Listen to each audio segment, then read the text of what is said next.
Greetings, my brothers and sisters. Sending gratitude to all of you who are joining in today to accompany us down the rabbit hole of self-exploration through plant medicines.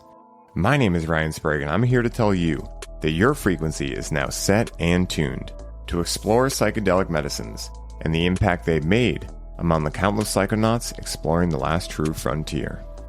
Buy a ticket and take the ride with me as we get true first-hand accounts of the experiences, benefits, risks, and transformations taking place within the ever-expanding world of psychedelic medicines on This One Time on Psychedelics. One of my favorite things about this show is that within the wide array of psychedelic experiences, there are so many important topics I can discuss within the scope of how to truly allow these medicines to work more effectively and efficiently within our experience of life. Within that notion, no subject comes to mind quicker when I think into the foundational layer of what can allow these medicines to work in this way than the subject of health as a whole. Today's guest on the show is a returning guest, a big psychedelic proponent, and someone who has dedicated his life to helping people optimize their fitness, nutrition, and overall health so that they can become the best versions of themselves. Within this episode, we begin with a debriefing of the Arkadia Music Festival we both went to out in Vegas before diving into many of our current health practices, how to avoid the challenge of swinging from polarity to polarity in life, and much, much more. So please, help me in welcoming my man Christian Van Camp back onto the show.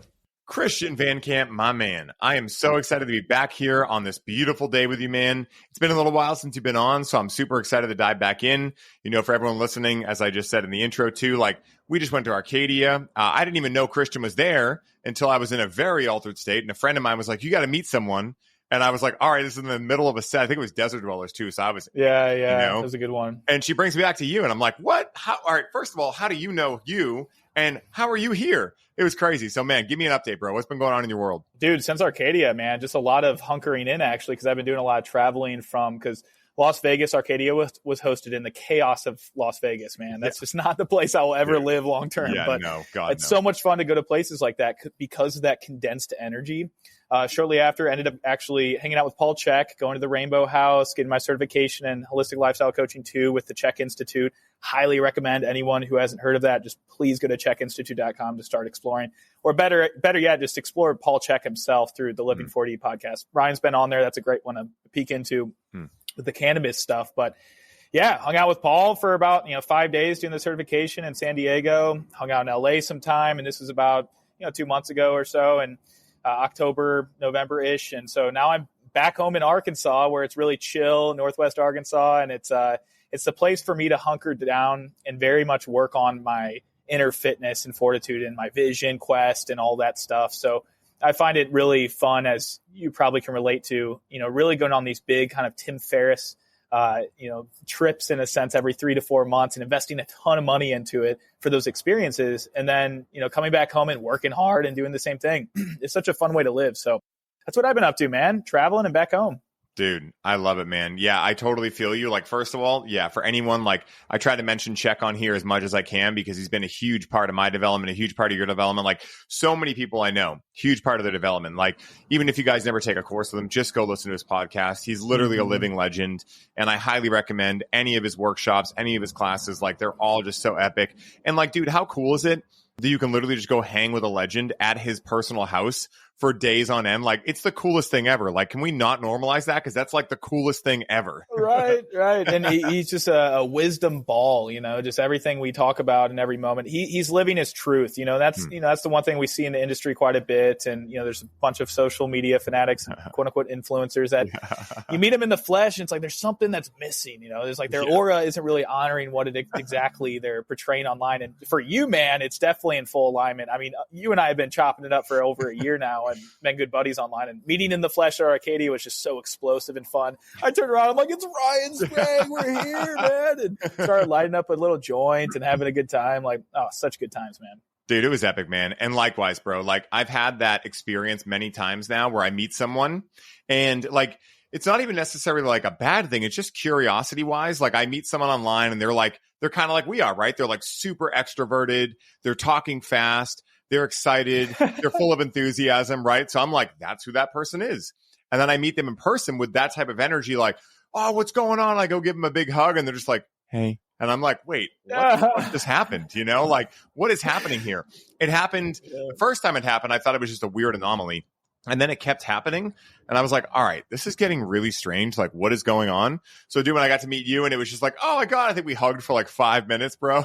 Yeah. We were just breathing into it, man. Yeah. And that's the thing too, is like in the condensed areas like that, there's so much you're attracting and like pulling into your life because everyone is on a similar wavelength and vibration. Like Arkadia is a really beautiful place. That was my first time there. Was that your first one? Or did you my first year? Arkadia. Yeah. Okay, cool. Yep. Yeah. Cool event, man. I mean, it's one of those things for being in such a crazy area like Las Vegas. I can see it developing into something more like a almost Burning Man style over time, just getting into more of the nature perspective. Definitely. That's what I'm hoping for next year. So I actually met a guy the first night. Like I was just like meeting people and being like, you're coming with us. Right. And like, so I kept building a bigger and bigger crew throughout the whole time. And this one guy I met, Jason, shout out to Jason Bornstein. He's the man. He was hooked in with a lot of the people that like, he works in the liquor industry in Las Vegas. He doesn't drink. He's like, that's how I stay out of all of it. But he owns his own brokerage firm and whatnot. And so he knew everyone that was working Arkadia. So he got us back to VIP. We were going all over the place. I got to meet a ton of people. And I was talking to the guy who puts these on with Aubrey. And they were like, yeah, there's no chance we're coming back to Vegas next year. We're going to the woods somewhere, you know? And I was like, cool. Oh my God, I'm so excited because, you know, what I loved about Arkadia as compared with other festivals, and I'll always say my favorite festival of all time is Electric Forest. And you know, you've been there, you get it, right? But, and I would say, the challenge with bigger festivals like Electric Forest or EDC or any of these like Tomorrowland or whatnot is, again, no judgment, but just a lot of like rampant drug abuse. And like for me, like I feel a lot, right? So like at Arkadia, it's not like people weren't taking medicines, but I saw very little like cocaine. I saw very little of that. I even saw very little alcohol consumption. And even when I saw people, like there was no one falling down. I never saw anyone that was out of their element. Could have happened, who knows, but I didn't see it. Whereas at Electric Forest and festivals like that, you do see a lot of that. You know, there's the story every year, which I don't know if this is actually true, about the person who gets covered in poop in the porta potty tripping on acid. Like, I'm not sure if that really happens, but it was very interesting. Like, I actually really enjoyed Arkadia, you know, even though it was in Las Vegas, which like, yeah, man, like being an empath and going to Vegas, like, you know, I hadn't been there since 2019, since the last time Vegas had shifted my entire life. Every time I go there, it shifts my entire life. And last time I had went there, I was me in a different river, you know? And so I didn't feel as much as I did now. When I went there, man, it was pretty wild. We stayed at the Orleans, which is a hotel like a little bit off the strip. And it was a nice experience. You know, rooms were great, whatever. But just walking down or walking back at like 5 a.m. and just seeing people miserable on slot machines was like a ejecto-ceto moment. I'm like, I got to get out of this place, you know? I feel like you're in Wall-E, you know, and now everyone's on their little, like their chairs being taken everywhere because they're obese and they're just, it's a form of escapism, these things, right? And I'm very much the same way. That's why I have my little intimate home here in Arkansas. And then I love to travel into these big cities because I do get overwhelmed from it as well. I'm very, you know, I suck in all this energy. And, you know, one thing you did express is there, you know, in big festivals, there's this lack of integration a lot of time because there's so many people. You know, it's hard to really integrate. What I mean by that is like the spiritual festivals where they have this, you know, yoga and they have like more bodily connection workshops. I think those are so profound because it allows us to really connect with people on a more depth level and not just go there for escapism, which a lot of people go to music festivals for. They're not really there to enhance their life. They're there to get away from their current lifestyle. At least that's something I see. It may or may not be true, but I think you can reciprocate that going to 100%. A lot of these different things. So yeah, I find, you know, we've talked about this quite a bit, just the setting with any of these things. The intention is so important. Like, you know, even when I'm just about to have sex or anything, it's like, okay, let's set our intention right now. Yes. I think those are so important, just to be like, where am I in space time? And is there an equilibrium here where I'm actually honoring this and being forthright in my mindset, you know? Definitely. Dude, 100%, man. Like intention is a lifestyle. And, you know, I speak about it a lot with plant medicines, but how we do anything is how we do everything, you know? And again, like, you know, big festivals, like, again, my favorite festival is Electric Forest. So I'm not dissing it, but you're right. Like, I think a lot of people, like, I used to be one of these people, right? Like, luckily I never got into cocaine. I never liked alcohol. Like, but I would go there and abuse cannabis. I would go there and, you know, take psychedelics all willy nilly and things like that. And, you know, again, I'm not going to say that I regret those aspects aspects of my life by any means, because they got me here. But it was a very lonely time in my life where I had a lot of people around me. I had a lot of friends and we'd go in these big groups, but all of us kind of didn't know what the hell we were doing in life.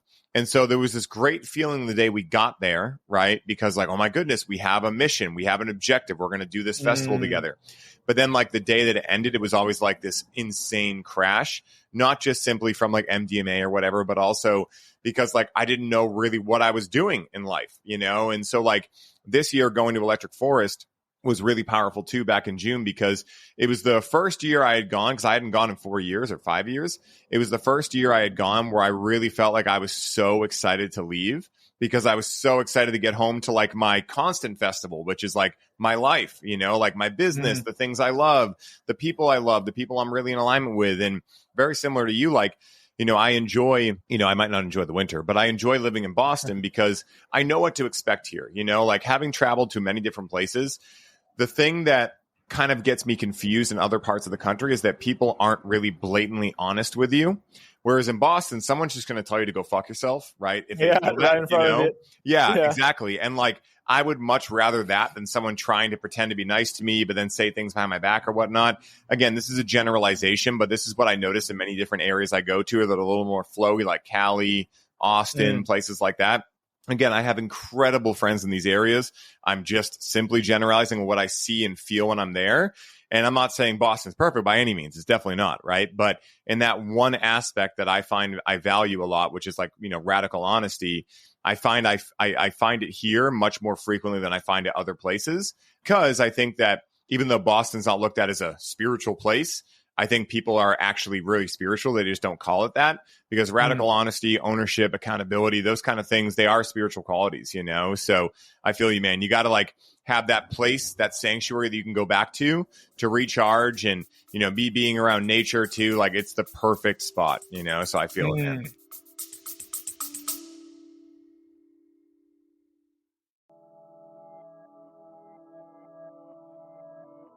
Hey, everybody. I hope you're enjoying the show. I wanted to take a quick moment to let you all know that the doors are officially open for the Conscious Cannabis Collective. And as such, this is the last week you can sign up and receive all of the bonuses we're currently including. This is the last time I will be personally onboarding those of you who sign up with a complimentary one-on-one session, and you'll have the ability to get the Grow with Cannabis course for free during this limited time. For more info on how you can take advantage of this offer, head down to the show notes for this episode and secure your spot today, as we only have so many spots left and they are filling up quickly. Now back to the show.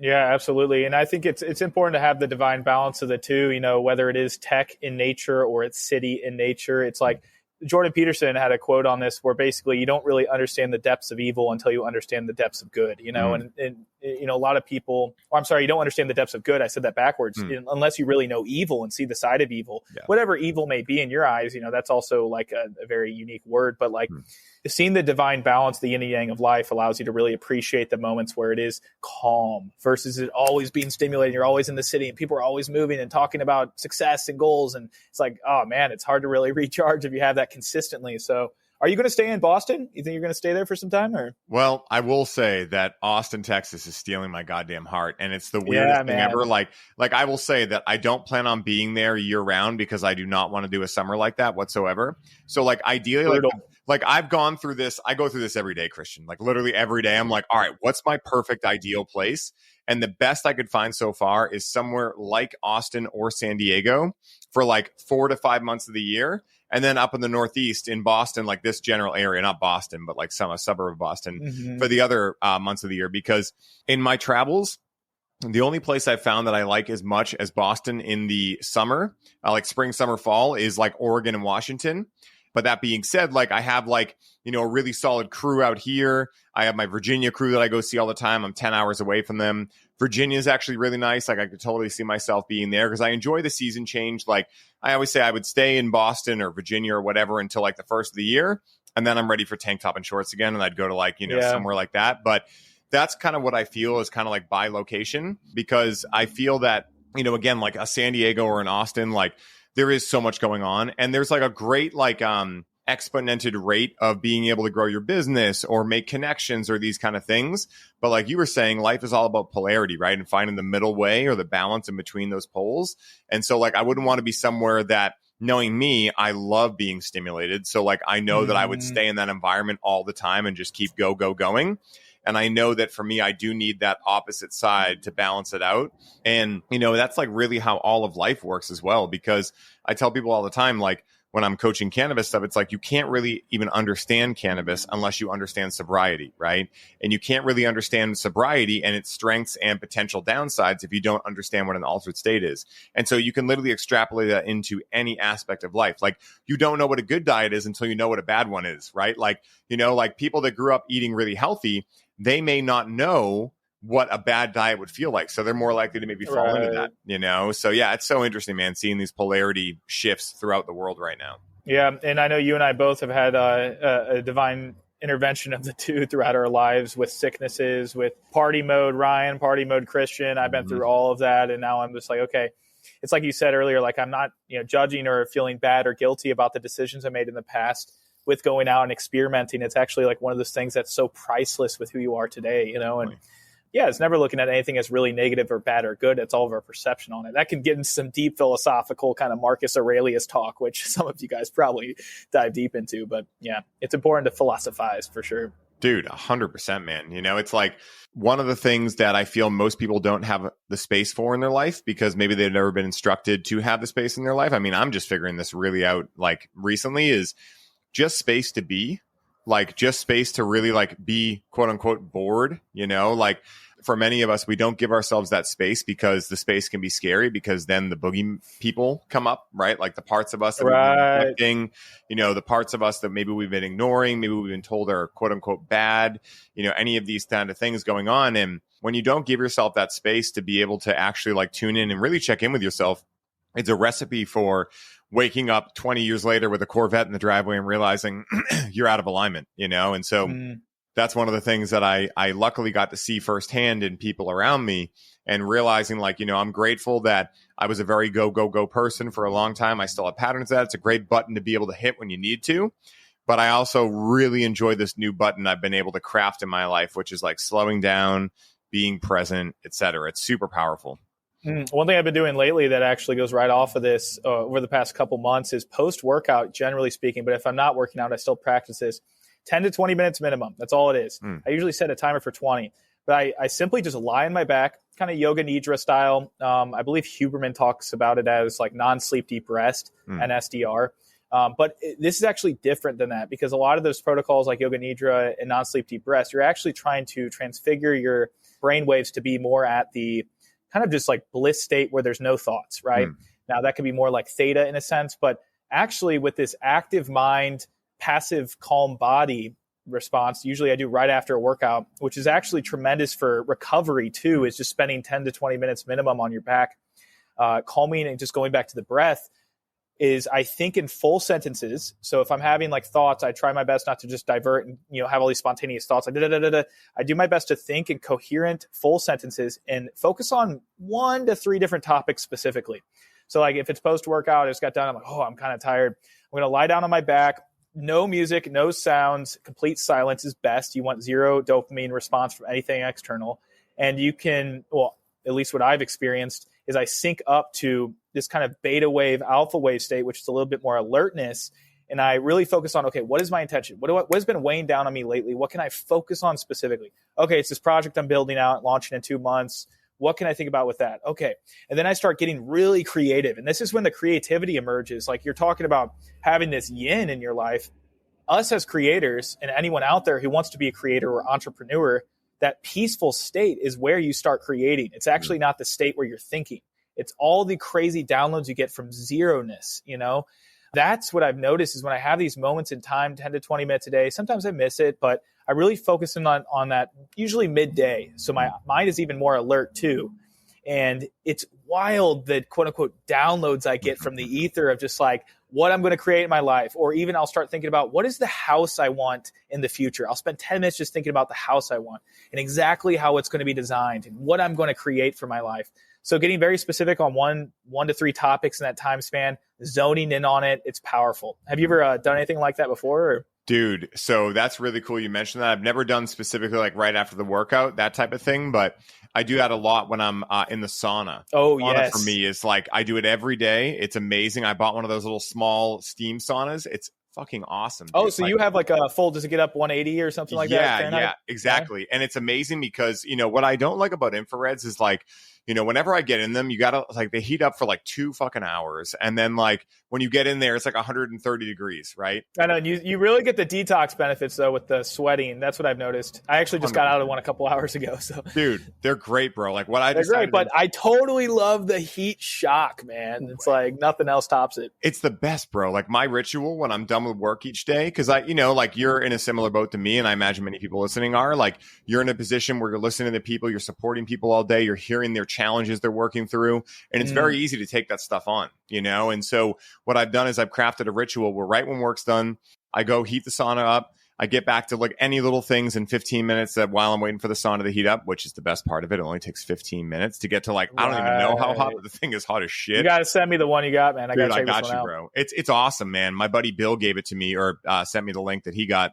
It's amazing, dude. I get in there and I spend 15, 20 minutes in there. I'm like soaked in sweat, like puddles and puddles of sweat by the time I'm done with that. And while I'm in there, I'll spend about 5 to 7 minutes just like meditating, just like really just getting still, right? And doing very similar to what you were just talking about, just seeing what pops into my awareness and just noticing, not even trying to stop it, just noticing and just being like, oh, wow, that's really on my mind today. Oh, wow, that seems to be popping up a lot. Okay, I got to give that some attention.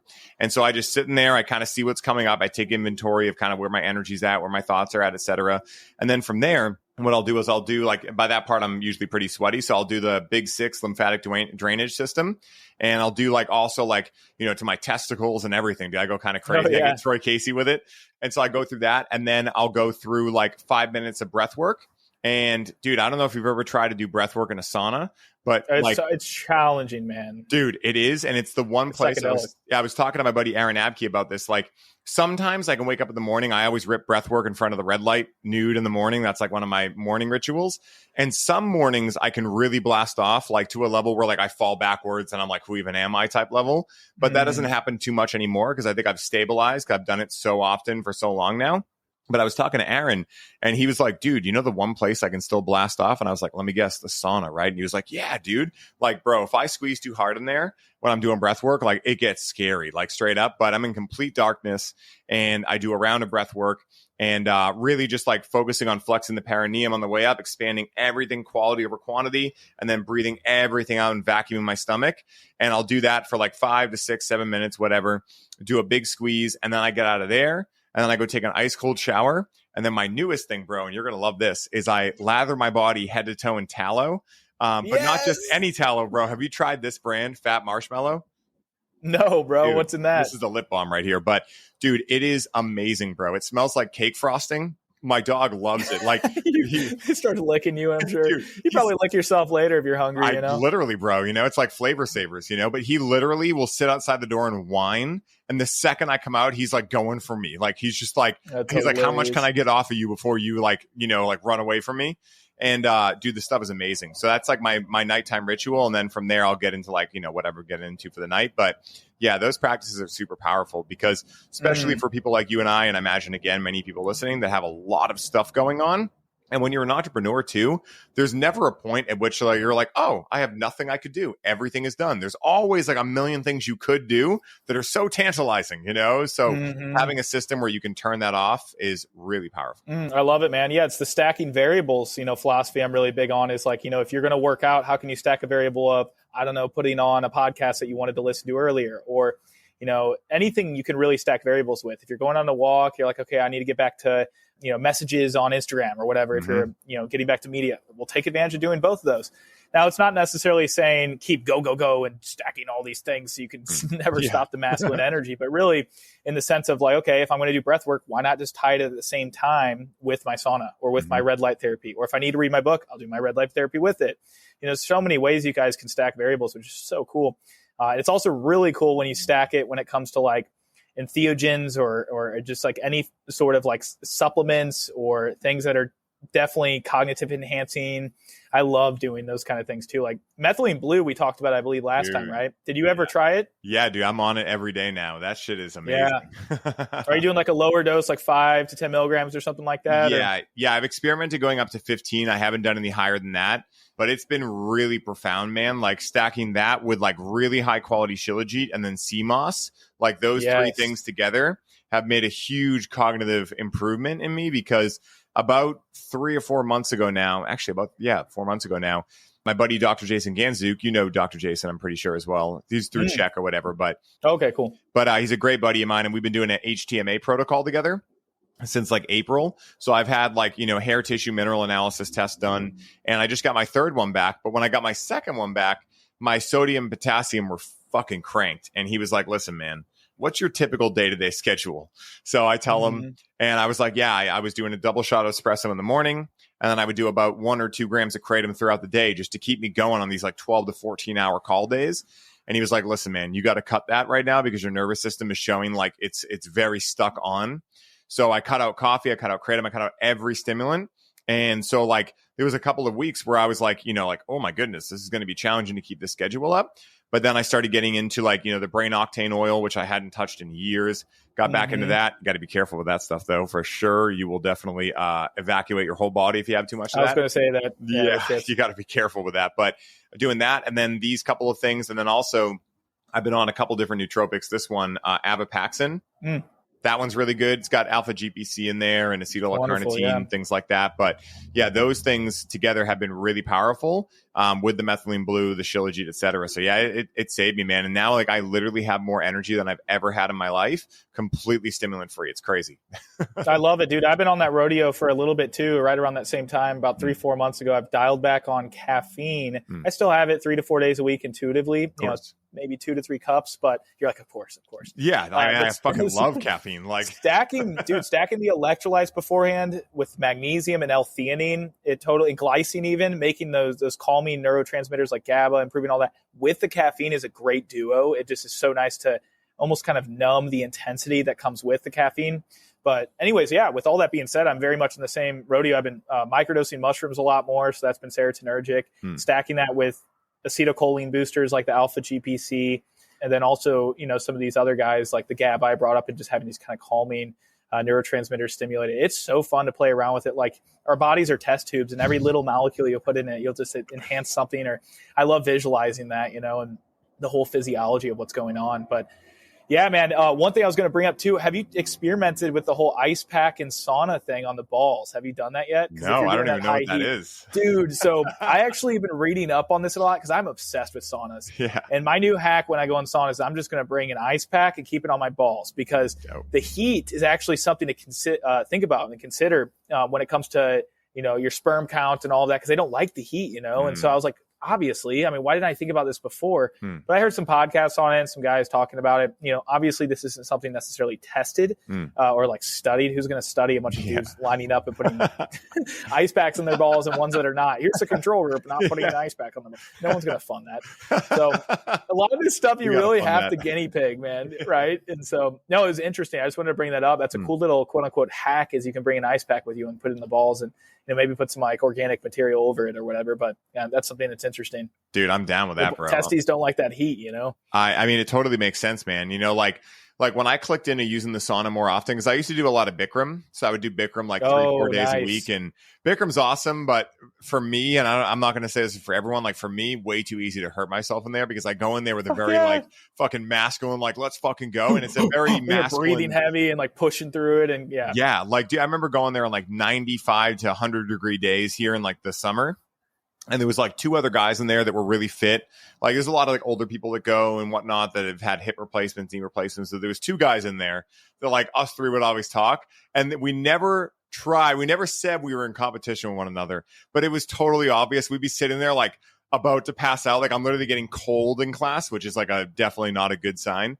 And I'm I'm not laying down under any circumstances. So like I've taken a 4-year break from Bikram. Plus also like, I've heard certain things about certain of the postures being like not necessarily the best for your knees, yada, yada. So I was like, you know what? My body actually feels better away from Bikram. But as I got back into the saunaing, I seriously think it's one of the best hacks ever. Like I heard some crazy statistic that was like something like anyone who saunas 3 days a week is like 70% less likely to ever get cancer. It was like some insane statistic that I was like, dude, okay. insane. The data out there is real. They did these long-term studies for 20 plus years. And a lot of, they were all men, but 20 plus years with all these men and their cardiovascular risk, their all-cause mortality risk, which includes things like cancer, diabetes, hypertension, dying from all that stuff, coronary artery disease, all that decreases by like some 25, 30%, like some insane number. And that's only 3 to 7 times a week, for an intensity that's like 30 minutes maybe. So, and it's all assumed how good it feels because it's passive exercise. You're not moving, but your heart rate's increasing, your blood flow's increasing. Like it's epic. I love how you bring this up, man, because I geek out on something simple like just overall heat and cold. Like it's just the simplest ancestral thing because we're so used to this little 71-degree thermostat that's always regulated and we're always cozy. People don't know how to adapt to the cold. Like you say, you hate the winter, right? If you're doing cold baths all year, the winter is not anywhere near as bad, if you're preparing your body for it, right? And same with the sauna. The heat of the summer in Austin may not actually be as shitty if you're doing the sauna year round. Yeah, it's an interesting thing, just changing the dial in the body and just what it can do, profound benefits physiologically. It's so cool. Oh yeah, that's how I survived the winter now. Like I discovered that in about 2018 because I used to like just like my neck muscles would lock up in the winter, like when I was walking through like the produce section, of like supermarkets and stuff. And I was like, all right, this is like kind of silly. Like I'm going to be here for the foreseeable future. I should figure out how to actually like, confront my fear of the cold. And that's when I started doing the transition showers. And now I love it, man. Like literally like my day isn't the same if I don't do a cold shower. And once you do that cold shower, there's like the cold outside is nothing. It doesn't even matter. The one thing I don't like about winter that I can't seem to escape is the light aspect, the lack of light. And, the funny thing is like all these things we're talking about, right? When it comes to the heat, the cold, our supplements, the things we're doing, like all of these things, they speak to your entire life being more efficient and effective. And so like within that, obviously plant medicines are there, right? Your sexual appetite is there, like all these things. And that's like one of the many reasons I love having you on the show, because we can dive into this stuff, and really talk about like, what are some of the other components of our lives that we can support ourselves with that can really allow us to be able to have these beautiful experiences and then actually be able to integrate them. Because what is integration? It's turning a state into a trait. And in order to do that, it takes a certain amount of energy. And we know that most people, especially like the average everyday person, is living in a state of dis-ease that is so out of balance that it's honestly freaky for people like you and I when we talk to like typical people and they're like, well, we're drinking tap water. And I'm like, oh, you're definitely showering in it then.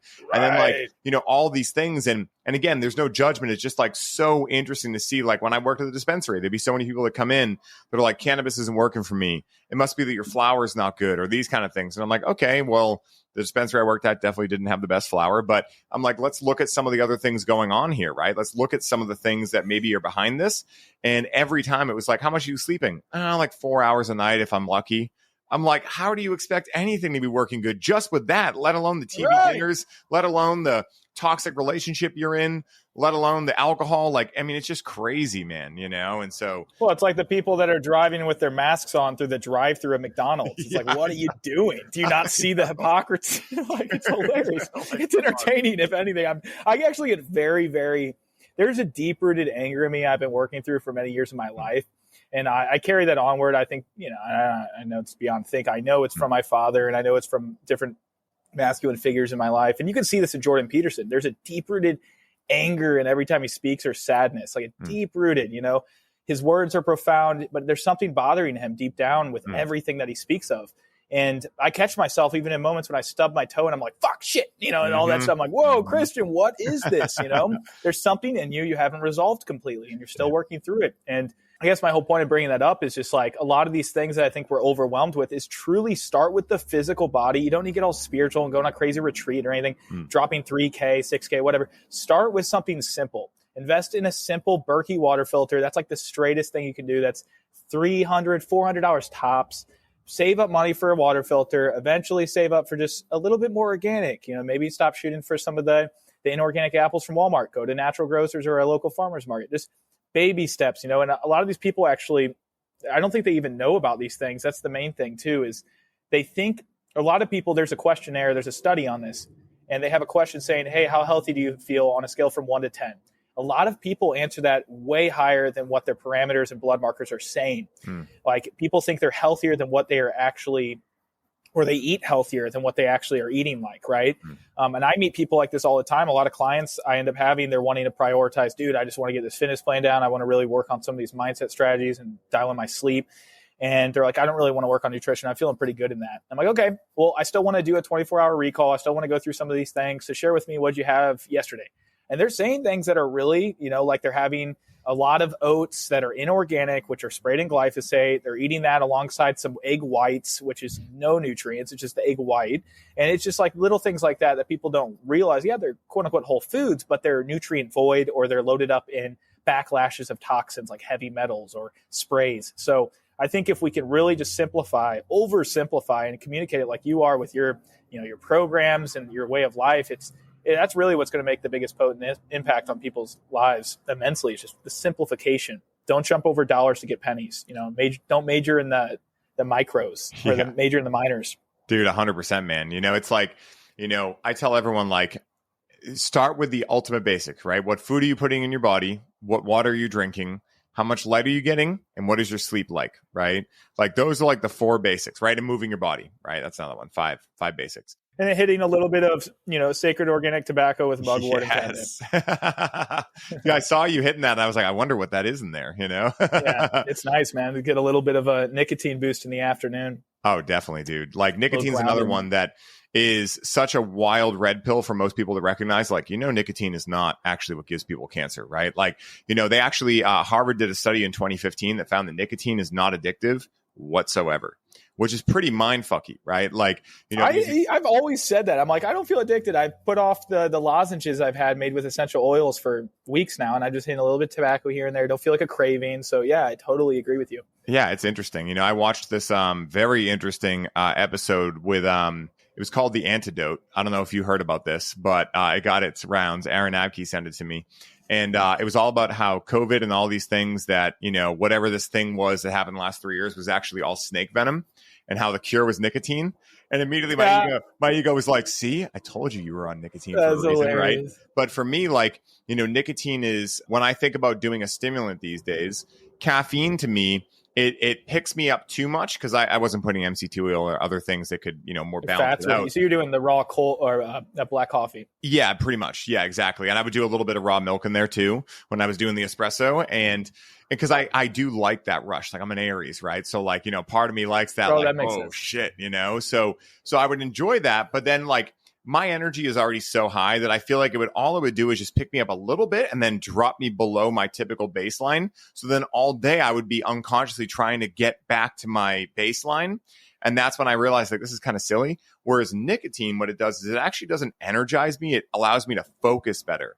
And so, like, I found it's much more manageable than even something like caffeine for my specific body and my nervous system, because I'm already wired, like, so energetic anyway, that I find that, like, I'm not really needing energy. If anything, I need to, like, take all that energy and focus it, point it somewhere, Mm-hmm. And so, yeah, nicotine's been a godsend, especially when I'm writing programs. I mean, we have nicotinic receptors in our body and brain. Like, our bodies have a little lock in it, and the nicotine you take exogenously is designed for these receptors in our body. Like, we've quite literally adapted to these plants over the years that we've taken from outside of our bodies, and our bodies have created channels to reciprocate with them. It's so wild.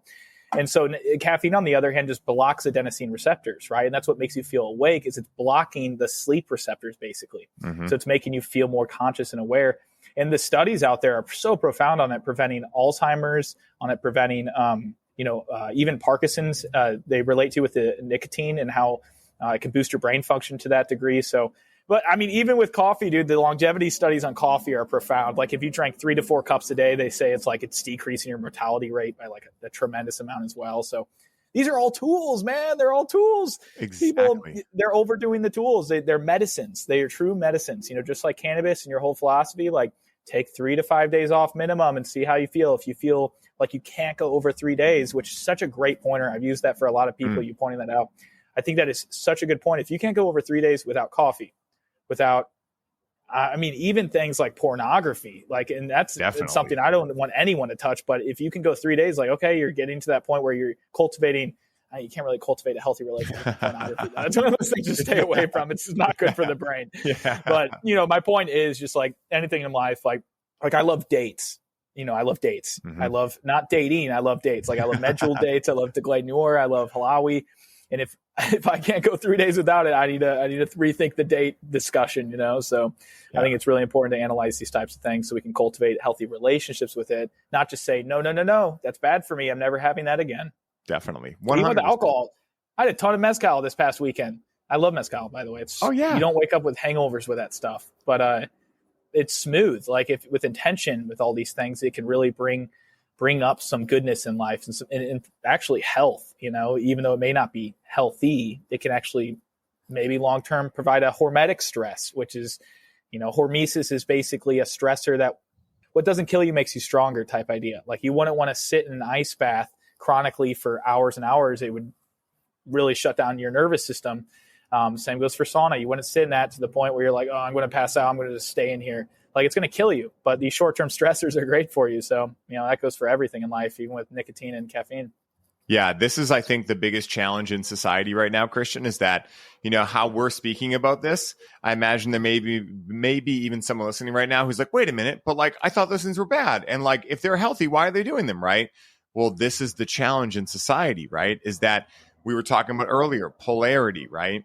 So until you learn about the law of polarity, you will swing unconsciously from pole to pole without even noticing it, right? And we see it in society, right? Be a vegan, be a carnivore, Democrat, Republican, sports team versus sports team. It's never like, well, I like this sports team, certain components, but this other sports team, I root for them too sometimes. No, it's like you have your sports team and fuck everyone else, right? Yeah. If you're a Democrat, there's no Republican you're ever going to agree with because they're a Republican. Like you're a Democrat, right? The challenge is that just like Taoism speaks of, the correct way to move through life, the most aligned way to move through life is with balance, right? Finding the middle balance within those two polarities to be able to actually surf on. And so for instance, it's like, is cannabis good? I don't know. How are you connecting with it, right? What's your intention? How often and why, right? Is nicotine good? I don't know. Why are you utilizing it, right? How often? Where are you getting it from? Is alcohol bad? I don't know, right? How often are you using it? What is the intention? What's the setting? Where is it sourced, right? How is it made? There's so much more that goes into making something. First of all, there is no good or bad, but even if we were going to say there was a good or bad, there's so much more that goes into what makes something good or bad. I mean, there's a guy, and I'm not recommending what I'm about to say by any means, but to show you guys an extreme example of this, there's a gentleman, he's a psychologist. I forget his name offhand. I have a student that knows him personally, and he does heroin once a week with his wife. That's their thing, right? They've been doing it for years, and that's his thing. And he wrote a book called, Ryan, heroin. Yeah, what? Right, yeah, exactly. That's what I'm saying. I'm not telling anyone to go out and do this, right? But he's found this idea of he wrote a book called Drug Use for Adults about how hey guys, you have to be radically honest with yourself if you want to have a healthy relationship with yourself or anything in resonance with that, right? For instance, with cannabis, I started connecting with cannabis because it was funny, right? I enjoyed what it did to me. It was that funny thing that on a Friday or Saturday night when I was 16 or 17, a friend would allow me to hit. And then I found that it helped me with my anxiety. And then I didn't know how else to help my anxiety. So this plant that originally was just in my life to kind of make things funnier, was a different change of pace, but I enjoyed my sober state of reality, then started becoming a belief system of, oh, I need this thing to be normal. That's when I became dysfunctional in my relationship to it. But it wasn't the fault of cannabis, right? And it wasn't even necessarily my fault that it happened, but it was my responsibility to take ownership of. And that's what happens with a lot of people, right? That's why I would never say I'm against AA, but I see a lot of challenges with it because two things. Number one, it's just an opposite polarity, right? If you're full blown addicted, Then you go to AA and you become full blown sobriety, right? Which again, that's amazing, right? Like It's anti. Yeah, exactly. It's anti. And I'm not discrediting the fact that it does help a lot of people and a lot of people's family members are still here because of it, right? But does it really actually help them at the root issue? Because now they're just addicted to sobriety, right? And so like at the end of the day, also, they also have to start every meeting with, hi, I'm Ryan or Christian, and I'm still an addict, right? Like I'm just where I started. Alcoholic. You're literally saying I am an alcoholic. Yeah. Like, not like I'm in the process of overcoming my alcohol addiction. Not I was an alcoholic 20 years ago and I'm still very aware that I have patterns that could surface. Like, there are many statements that could be much more factual and accurate, but like those types of things, like that's what I see going on in the world a lot right now, and that's like, again, it's like, with Troy Casey, drinking his own piss, right? Like people are like, oh my God, that could never be good. It's like, well, think about it, right? Like, yeah, if you have a toxic diet, that could be really bad for you. But also this is not a new thing either, right? Like this practice of ingesting your own urine, it might sound gross because we've been normalized to think it's gross, but it's not inherently objectively gross, right? Like if you go to other parts of the world, it's normal. The same way that over here, watching football and eating a whole bag of Doritos is normal. Over there, that might look disgusting, So it's like important for us to have that worldview of like, you know what, like nothing is objectively anything. It's just how we choose to view it and what allows us to get closer to joy, love, and happiness, And so, yeah, simple, not easy, but yeah. It's the decision spectrum. If we go to a restaurant and we see a restaurant with 500 different options for appetizers and then for the lunch and then for the dinner, it's like, I don't know what to get. This place sucks. You're almost at that point where then your friend chooses something and you choose something, you end up hating it because you had so many decisions and you went with one decision all of a sudden. That's what it's like too with the internet. There's so many decisions and criteria and opinions that it becomes hard to really be that test rabbit, be that guinea pig and test it out for ourselves and see what actually works. And what works is sustainable. It's not the black and white. It's actually the middle ground, like you're saying. So limiting decisions is one of the easiest things to really optimize these facets of life and your health.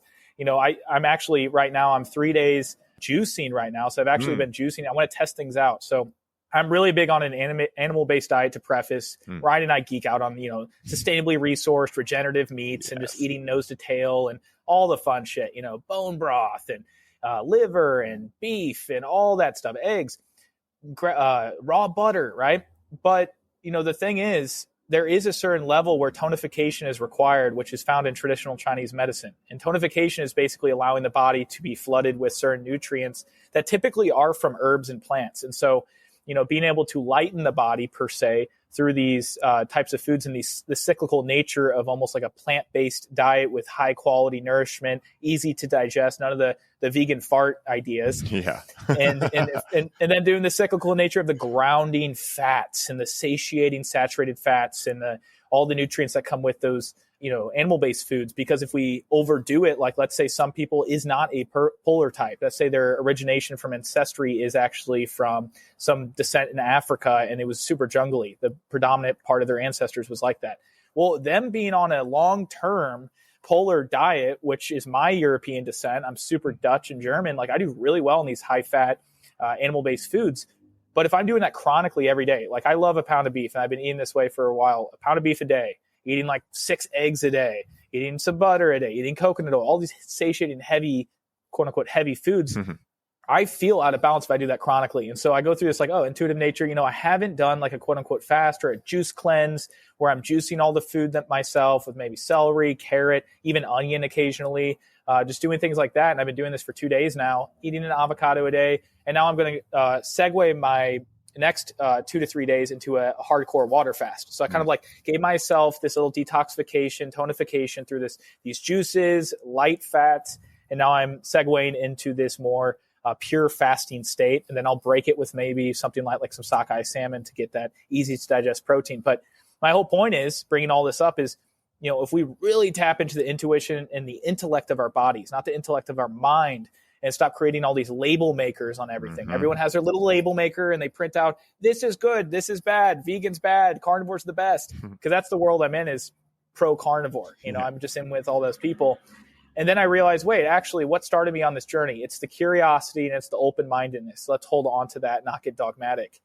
So I just wanted to share that because I find even with nutrition, that's my favorite facet of all things health. And I know you're a geek and nerd on that stuff too, that's the easiest thing to really grab a hold of, is not getting dogmatic with nutrition, 100%, man. Like, I think it's, at least in our world, I wouldn't say maybe the world, because I'm sure there's many more polarizing things like, politics and that thirst trap and all that. But when it comes to like the spirituality circles, the circles we both frequent, like, it's all about diet, like it's this constant back and forth. And I'm like, guys, what about just listening to your body, trying some meat, seeing how that works, trying some, vegetarian food, seeing how that works, and checking in with your digestion, your energy levels, etc. And just like making a choice based on an individual basis, rather than saying, hey, so-and-so said this was good for me, so I'm going to try it out. Like me, like very similar to you, I treat my body like an experimental zone, right? Like I try new things all the time. Some things work really well, some things don't, but I don't go blame those things as being bad. I just go, that's not good for me, right? Because everything is subjective in life, and one of my favorite books that really articulates this is Way of the Peaceful Warrior by Dan Millman. Mm-hmm. Great book. And they talk about how this guy, Dan, he meets this older Asian gentleman that he nicknames Socrates at this gas station. And he basically finds that this guy has information that he wants to know. Basically, the first night he meets him, he sees him like jump like 10 feet onto a roof, right? And he's like, how'd you do that? You're like 80 years old, right? So this guy starts teaching him. And at first, the guy's like, hey, man, you got to go no meat. You got to go super vegan. And this is in like the late 60s at Berkeley. So, originally Dan's like, but I want to have burgers and blah, blah, blah. And he's like, well, if you're serious about this, you got to do this, right? So he goes completely plant-based, stops drinking. I don't think he'd ever smoked anyway, but he doesn't smoke. And he just starts like really being regimented, right? And Socrates is doing this on purpose, right? Because he's showing him what the law of polarity is all about. And so he starts forming an identity around like, no, I wouldn't eat animal products. I don't stay out late, right? So his ego starts getting into it, right? And now spiritual bycasting too. Exactly. And now thy medicine is becoming thy poison, right? So one night he goes to see Socrates, and Socrates is talking to him, and he just takes out a pack of cigarettes and goes, hey, Dan, you want a cigarette? And Dan's like, what? Like, what are you talking about? And he's like, well, I thought we were going to go to the bar and just get some drinks or whatever. And Dan was like, what are you doing, Socrates? Like, you just convinced me that all this stuff was bad. And he's like, no, there's no bad action, just bad habits, Dan. Like that's the whole exercise I'm bringing you through, is not to get attached to the identity of someone who never does these things, but to be someone who's aware enough to actually be able to discern if an action you're about to take is going to be something that is from connection or from coping, And so like that really stuck with me, because I was already getting really into this when I dove into that. And, psychedelics are the same way, right? Like I see it in the psychedelic community, actually, maybe more than anywhere right now, like there's like, especially in the cannabis community, like the cannabis community is like so just like very triggered over this subject, where they're like, don't you dare tell me I can't use it all day, every day. I'm like, I'm not telling you anything, right? I'm just asking you, is this still helping you, right? Why are you getting so triggered over me asking you a question? Like, I don't have a bias here, right? I know what works for me, but I say all the time, like, I'm not here to tell anyone what's right or wrong. I'm here to simply ask you, have you thought about what's right or wrong for you?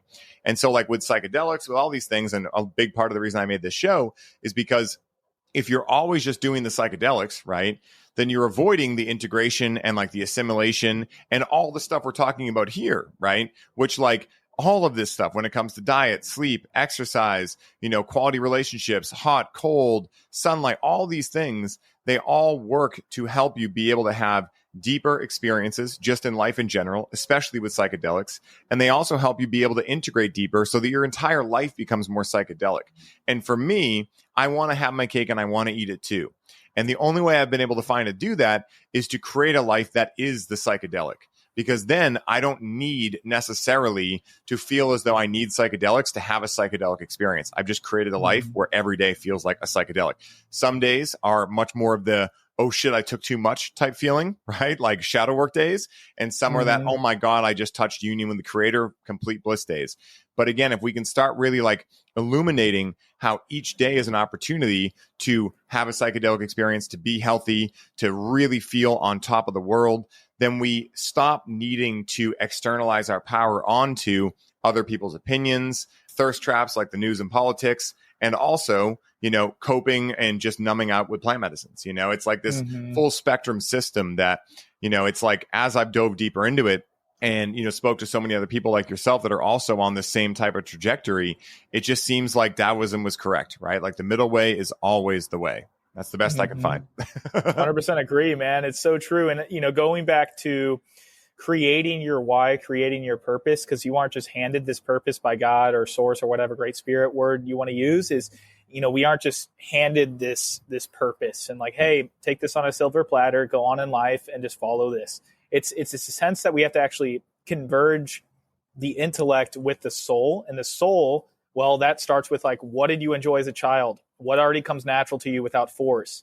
What are some things that you find puts you in the flow state, in that zone? Those are all things that can give you the ammunition to begin to fire the rounds of purpose. Because I find like, in my life personally, and I know you can agree with this, if I'm making decisions that don't align with my broader spectrum purpose that I've created and cultivated out of scratch with what I had laid on the table, which is all these components with what comes natural to me, what puts me in the flow state, things I enjoyed as a child, I am directionless. I'm aimless. And anyone that is aimless is hurting others. And so a lot of times I find that many of us, including men, because we're innately protectors, we're providers, if we don't connect the purpose to our family or something that's a little bit more tangible, then it makes it more challenging to even create it from scratch, like I'm saying with these questions. So I always say start off by really finding something that drives you forward. I have a lot of clients of mine that are doing their best to make ends meet, with their current situation financially, occupationally.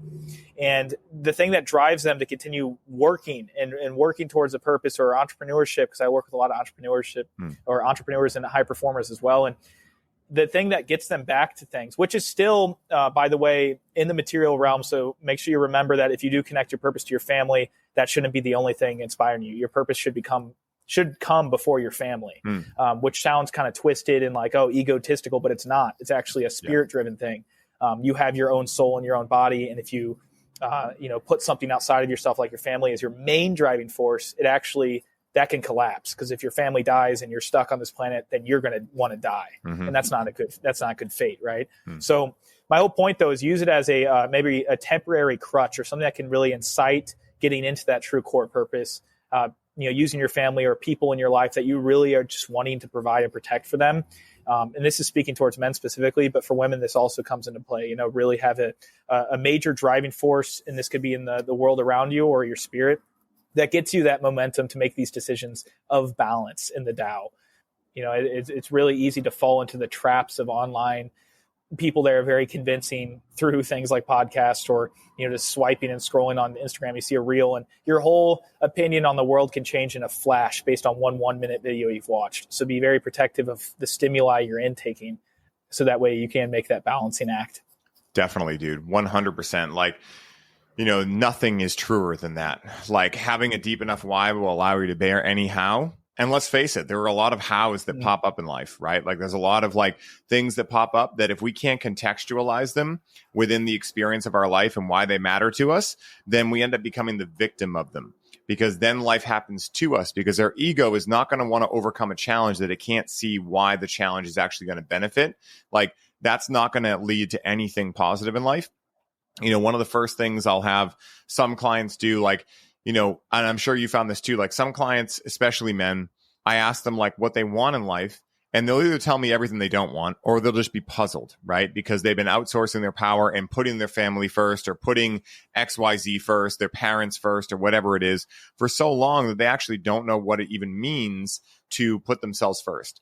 And so sometimes what I'll do with them, and for anyone listening, if you want to try this out, this is a cool little exercise, but I do it with cannabis as well because I feel it really gets people into the body of like feeling their emotions. But I'll have them write their own eulogy out. And I'll have them like really look at like, what do you want to be remembered for? Because that will be a great way to reverse engineer what truly matters to you. Because when the money doesn't matter, when the status doesn't matter, when all that matters is what the people that you love are saying about you when you're in your coffin, right? Like when you can really get clear on that, you can really start to become much more aligned. Because, for instance, I've had many men that are like, I want to make a lot of money so I can make a big impact in the world. Beautiful, beautiful thing. I have part of that, right? Like that's one of my things, right? But at the same time, a lot of these men will then also say like how they want to be remembered is the person that always had time for their kids, the person that always had time to have the hard conversation with their partner, the person that was always there for their friends. And I'm like, okay, so you're telling me you want to build $1 billion business, but you want to also have that. that might be at odds, right? What about creating a $10 to $20 million business, right? That's still wildly successful. You can still give back to the world. You can still create a positive impact, but you'll have a lot more time to be able to spend with your friends and family, right? So like, these kind of things are these distortions I see in a lot of people where they're like, oh yeah, fuck, I don't want to run a $1 billion company. Like this is actually what happened to me. Like straight up, like I had this stupid goal. I call it stupid now, to create $1 billion company.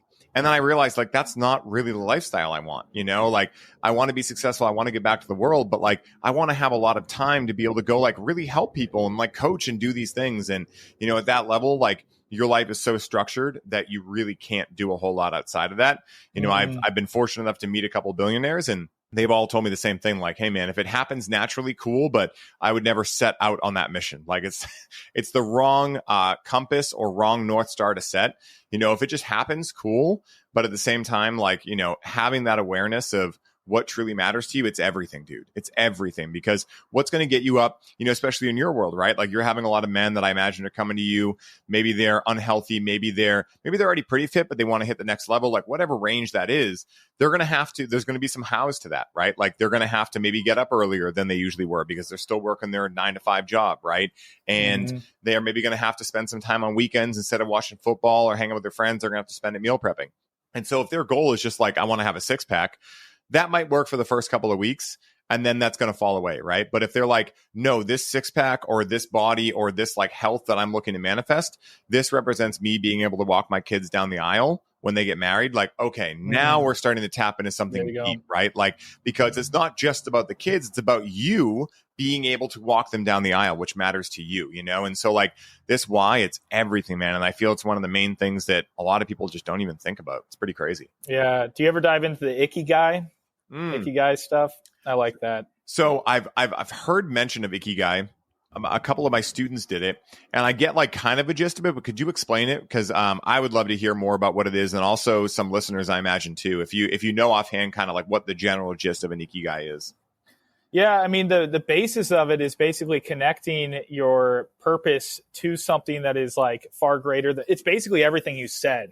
I'm just chewing away at it right now because I've been hearing some speakers on it, so I'm not 100% in tune with it. But one of those things that I find is it's like this ancient Japanese way of life to make it your purpose, something that you merge with, like I have an image right here. So it's passion, mission, profession, vocation. So it's literally everything we're talking about.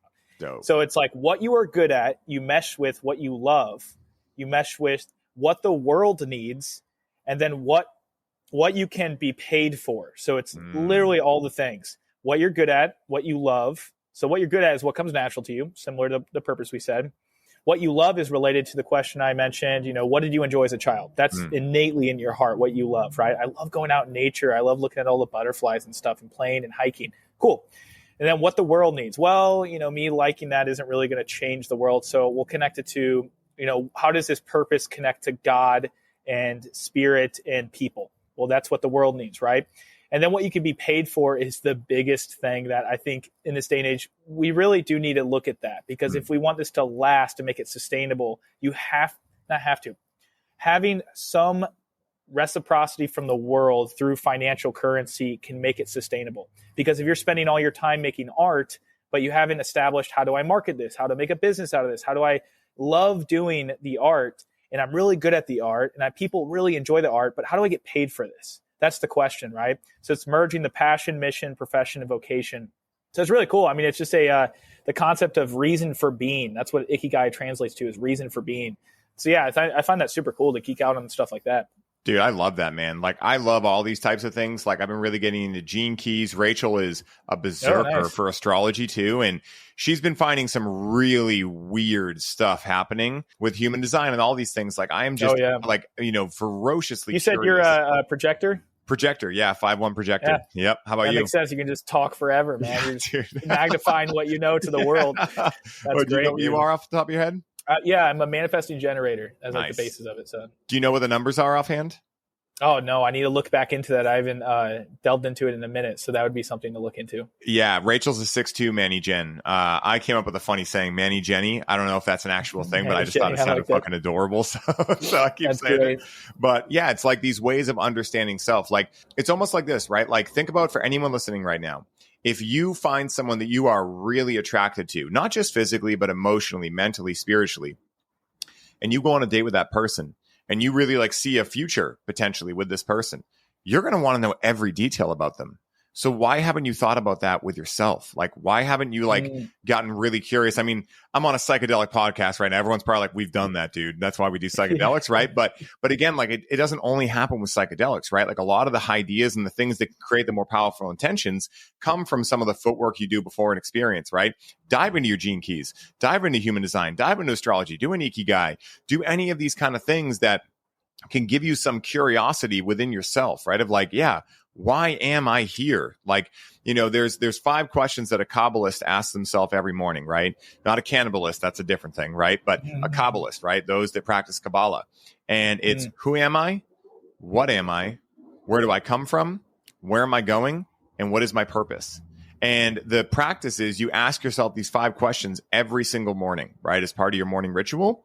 And the beauty of it is every day your answers change, right? Because you are infinity embodied into the human form within this illusion of separation, right? So it's a way of starting to understand yourself as not just the identity of Christian or Ryan, but more of like that divine aspect of like, well, actually the answers are limitless. Like, you know, like maybe some days I identify more with my ego, more with my humanness, which is fine. Great. Maybe some days I start going like, I don't really know who I am. Okay, now you're getting closer to an actual answer, right? Because you can't really know God. You can't know the Tao, right? Like that's why one of my favorite quotes is wise is the man who knows he does not know. And when you start giving yourself experience of that every day, you start to come into the world with much more compassion, right? Because you realize that even though like, for instance, right, like this is why I lead everything with no judgment, because I'm not saying that for someone out there right now who's eating terribly unhealthy, et cetera, that could not be part of your soul mission, right? Maybe part of your soul mission, because God is all knowing, but not all experienced, right? Or we wouldn't be here, is to figure out like, what happens if I really fuck my diet up, right? That could be completely in alignment for that version of God living out his or her experience. And so for me, I know subjectively what I choose for myself based on what my soul wants in this lifetime.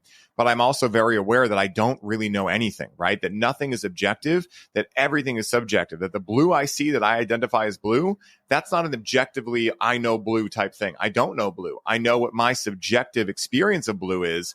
But to think that I know what blue is, not only is it naive, but it also takes out one of the most important and empowering aspects of life, which is mystery, right? Like I feel a lot of adults get adulterated, you know, and they start thinking that, you know, let's say they're with their kids, right? And their kid's like, Dad, come check out this tree. And their dad thinks like, I've seen a million trees, kid. I've been here a lot longer than you. I don't need to go check out the tree, right? Because they assume that the experience of seeing that tree is going to be the same thing that they've experienced so many other times, right? But a kid, how they view the world is, well, that's a different tree. Like I've never experienced that. Somewhere along the way, we become adulterated into the left brain and we start to lose that. But as we start to, whatever it is, right, tap into our purpose, connect with psychedelics, etc., we start having more of those experiences, right? You know, Rachel and I started doing a lot of Tantra recently. And one of the beautiful things of that is realizing like, wow, I am starting to notice and know her in ways that I've never known her before. And in a paradoxical way, it's actually, I'm realizing that I'm unknowing and unlearning who I thought she was. And she's becoming more of that infinite person, right? That infinite being that we all are, you know? And so it's been a really psychedelic experience, man. It's pretty wild. I love that, dude. And it sounds like what you're saying is almost, it's not the addition, it's the elimination, the end of things. It's almost like we're eliminating certain preconceptions of the world. And that's what allows the things to come in. Because if we have something in the way as a barrier, how do we expect for anything new to come in, right? And so it's like we have to get rid of that first, and then it opens up the channels for water to flow in. So I definitely agree with you on that. And that's cool that you're playing around with the tantric stuff. I think there's so much to that. That is in itself just so powerful, our sexual energy. And being able to harness that with another individual is how I believe Jesus perhaps got enlightened in many ways, and many of these other thought leaders and spiritual leaders, or they're not even leaders, they're just spiritually connected individuals throughout history. They have been able to have these profound experiences of healing for others through connecting to their sexual creative energy. So that's a whole nother discussion, but that is cool that you're exploring that. There's so many layers to this consciousness, and looking at, you know, the groundwork of everything is that mystery, is that curiosity. The more curious we maintain, you know, ourselves, is really how life becomes so ecstatic and fun, is the curiosity, like a little child. And that little child energy is just really wanting to see all the beauty in the world and admiring beauty, showing and revering beauty and seeing that beauty within everything, even the difficulties in life. It's where all that stuff starts pouring in. Finances starts pouring in. You'll just be like, what the hell? I have 100K in my account all of a sudden, It's just like things like that will just start happening. I've come to realize that in my life, at least.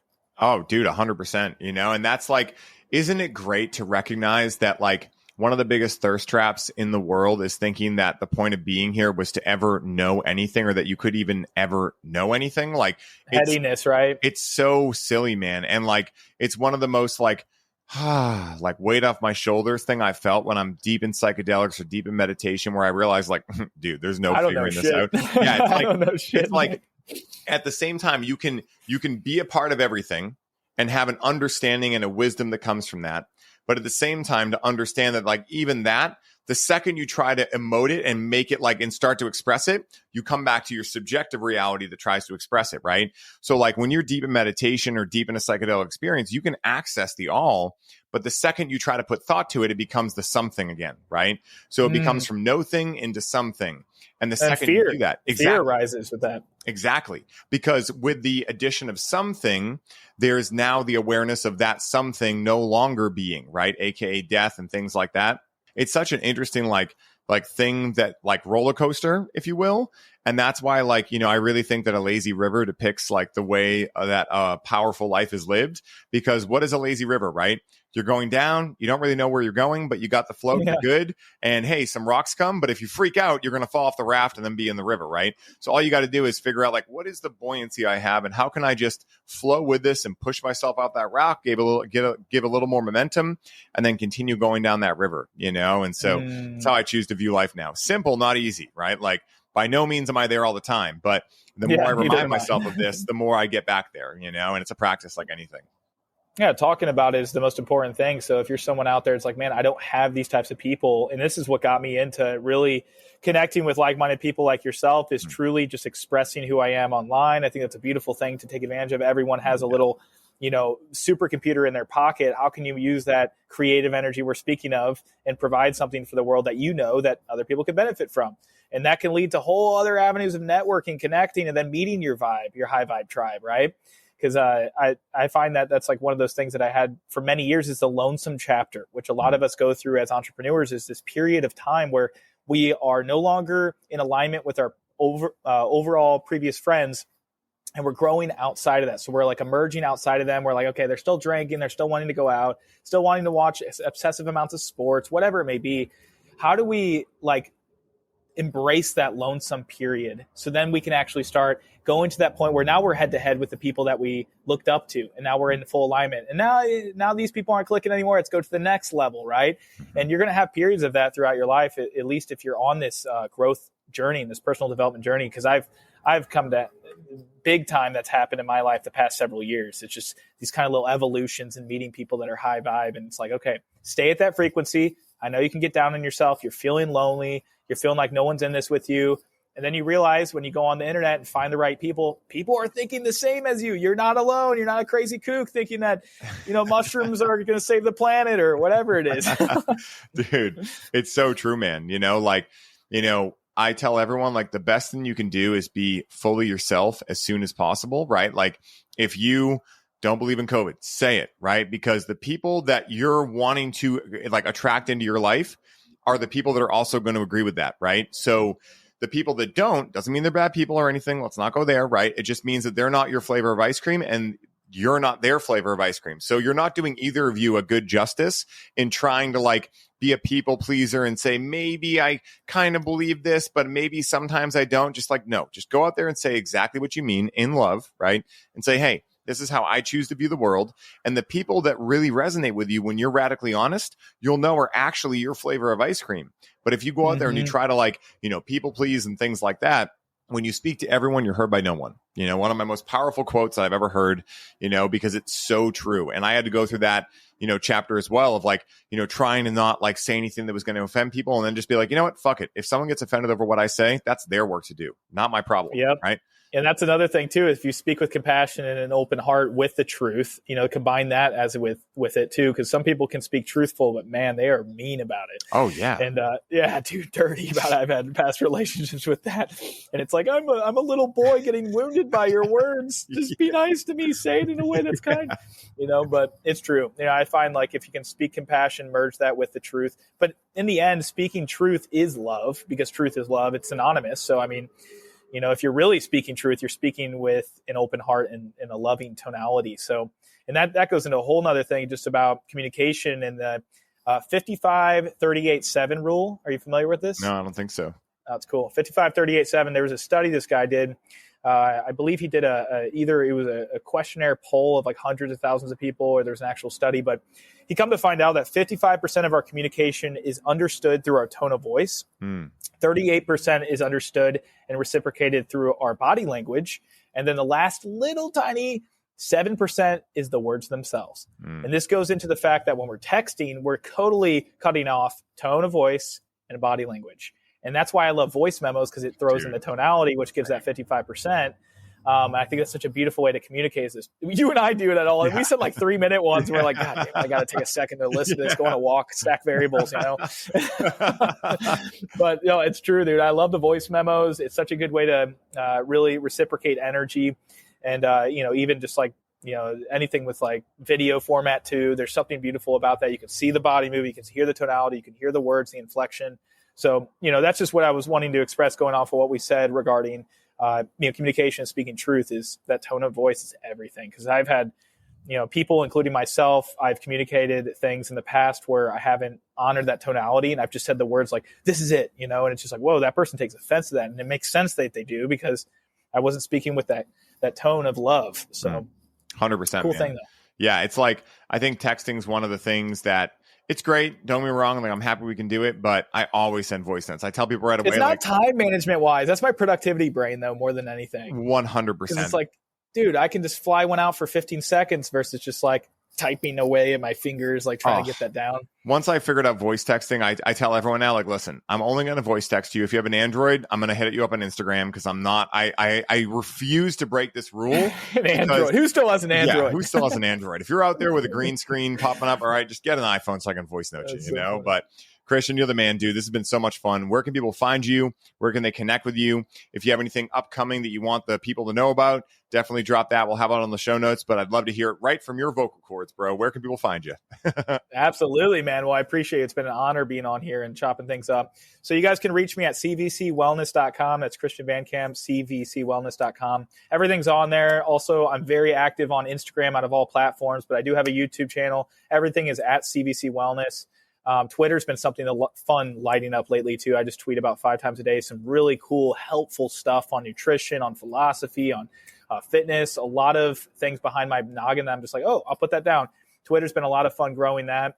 But yeah, man, I mean, right now I'm doing full-time coaching. I do a lot of affiliate marketing, but if you're looking to up level in different areas with your nutrition, your physique, your energy, and your habits, every quarter I launch a men's group coaching program. So specifically for men, this really builds out anywhere from 12 to 30 guys join this group. It's a powerful, potent group. There's a ton of accountability, a ton of support, weekly calls. You got Q&As. You got the course build out that you go through together as one, and just optimizing ourselves week after week. So that launches again in January 13th, and every quarter launching. So if you're interested in that, you can just reach out to me on any of these platforms. We can hop on a call and go from there. So that's what I'm up to, man.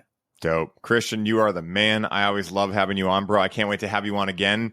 This is like my favorite part of the shows is when I've had guests on and, I know we've connected and I can just go off the cuff and we can just talk about whatever, right? Because this podcast is called This One Time on Psychedelics. And like I already illuminated, life is the psychedelic. So guys, I hope you enjoyed this episode. Christian is the man. Definitely give him a follow on all platforms. He puts out amazing stuff that anyone, no matter what your whole experience with health has been so far, can find value in. So make sure you give him a follow. And if you enjoyed the episode, we'd really appreciate you give us a 5-star review.